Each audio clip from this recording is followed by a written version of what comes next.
जय हिंद फ्रेंड। आज के टॉपिक है इंडियन पॉलिटी यानी कि भारतीय संविधान से हम टॉप 30 एमसीक्यू देखेंगे जो कि आपके आने वाली कोई भी एग्जाम हो यहाँ से क्वेश्चन डायरेक्ट पूछा जाएगा। ध्यान रखेंगे इंडियन पॉलिटी का ये बहुत ही मोस्ट इंपॉर्टेंट को हम 30 क्वेश्चन करा रहे हैं।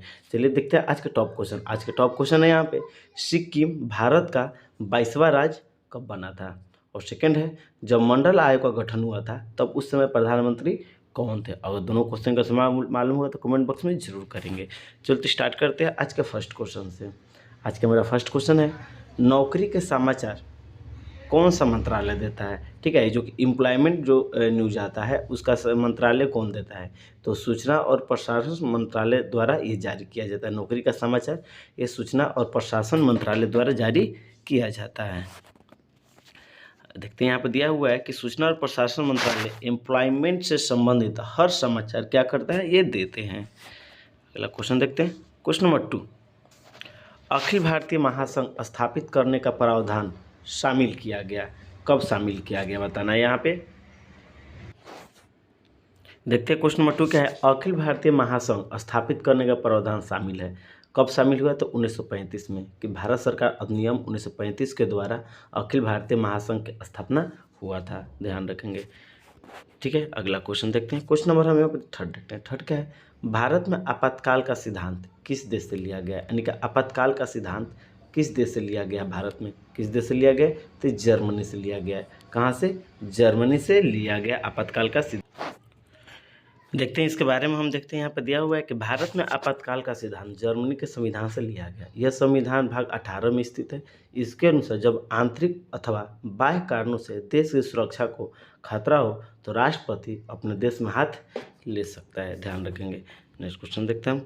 क्वेश्चन नंबर यहाँ पे क्या है, 4 क्या है यहाँ पे, भारत को वर्ष 1947 में सार्वभौमा सत्ता सौंपने की योजना निम्नलिखित में से किस नाम से जानी गई बताना है, तो माउंटबेटन योजना के नाम से जानी गई थी। ध्यान रखें, माउंटबेटन योजना। ठीक है, अगला क्वेश्चन देखते हैं। क्वेश्चन नंबर 5 क्या है, जब मंडल आयोग बनाया गया उस समय प्रधानमंत्री कौन थे। जब मंडल आयोग बनाया गया उस समय में प्रधानमंत्री कौन थे, तो विश्वनाथ प्रताप सिंह थे, यानी कि वीपी सिंह कहा जाता है इसको, यानी कि विश्वनाथ प्रताप सिंह को ये उस समय में प्रधानमंत्री थे जब मंडल आयोग बनाया गया। देखते हैं यहाँ पे दिया हुआ है कि जब मंडल आयोग 1979 में मोरारजी देसाई सरकार द्वारा पीबी मंडल के नेतृत्व में दूसरी पिछड़ी जातियों के लिए बनाया गया। इसने 1980 में अपनी रिपोर्ट पेश की और 3743 जातियों को पिछड़ी जाति में बताया। 1990 में पीबी सिंह ने अन्य पिछड़ी जातियों को 27% आरक्षण भी क्या कर दे दिया था। अगला क्वेश्चन देखते हैं हम। क्वेश्चन नंबर यहाँ पे देखते हैं 6। क्वेश्चन नंबर 6 देखते हैं, भारत में सचिव पद किसके द्वारा निर्मित किया गया। भारत में जो सचिव पद है ये किसके द्वारा निर्मित किया गया, तो भारत सरकार अधिनियम 1858 के द्वारा भारत में सचिव पद का निर्मित किया गया, यानी कि भारत सरकार अधिनियम 1858 के तहत। अगला देखते क्वेश्चन। अगला क्वेश्चन क्या है यहाँ पे, समाजवादी शब्द भारतीय संविधान में अंतर्निहित था, इसे स्पष्ट कौन से संविधान संशोधन के बाद बनाया गया, तो 42वें संविधान संशोधन के बाद समाजवादी जो शब्द है इसे बनाया गया। कब, 42वें संशोधन के बाद। देखते हैं यहाँ पे 1976 में 42वें संविधान संशोधन के बाद 3 शब्द अखंडता, समाजवादी और धर्मनिरपेक्ष राज्य जोड़े गए हैं ये शब्द।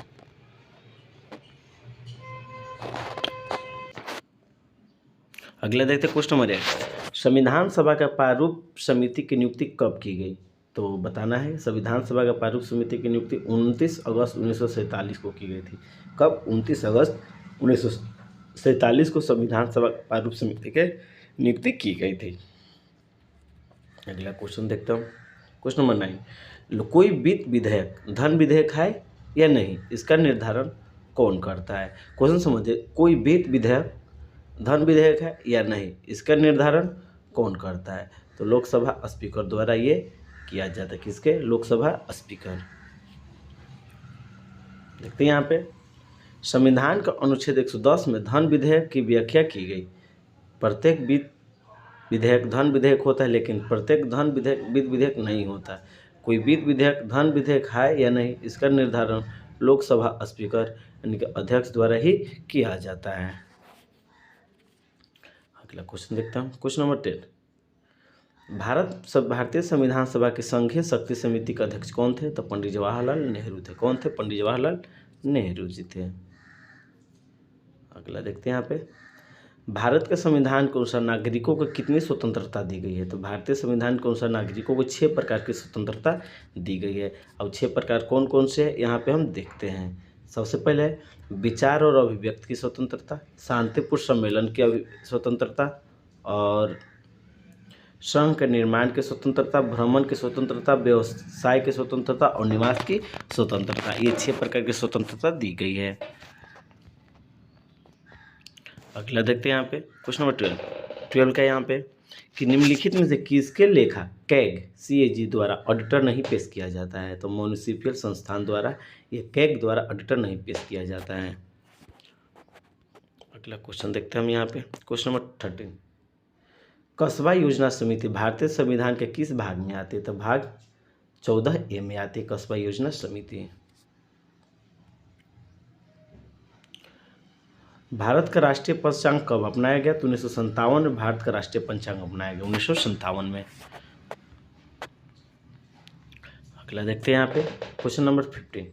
न्यायमूर्ति UC बनर्जी आयोग का गठन किया गया। 2 गोधरा दंगों की जांच के लिए न्यायमूर्ति UC बनर्जी का आयोग का गठन किया गया, गोधरा दंगों की जांच के लिए।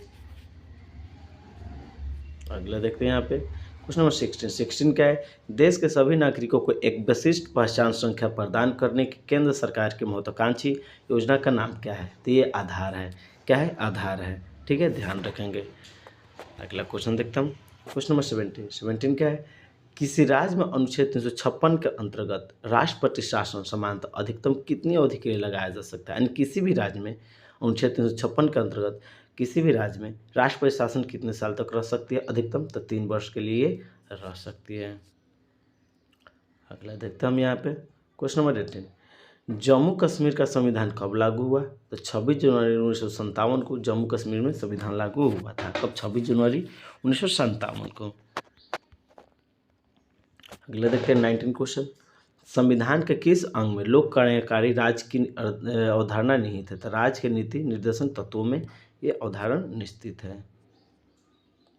अगला देखते हैं 20। संविधान का अनुच्छेद 360 किसका प्रावधान है? बताना है। इसका आंसर कमेंट बॉक्स में जरूर आप लोग करेंगे। अगला देखते हैं क्वेश्चन नंबर 21। लोकतांत्रिक विकेंद्रीकरण की योजना करने वाली समिति का नाम क्या है? तो बलवंत राय मेहता समिति इस योजना का नाम है।